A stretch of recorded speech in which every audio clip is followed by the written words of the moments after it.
Саламатсызбы. Биринчи модель мына ушул сушилка чоңу 27 000 сомдук.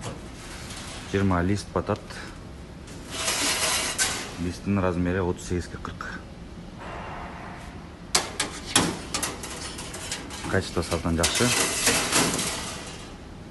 Астында суу жоготконго поддону бар. Бул жагынан температурасы, убакыты коюлат. Мощность 1,5 киловатт. Обычный розетка салат. Жабат. Экинчиси кичиреги 12 листтик. Листтин размери дагы кичирээк. 30-35 по-моему.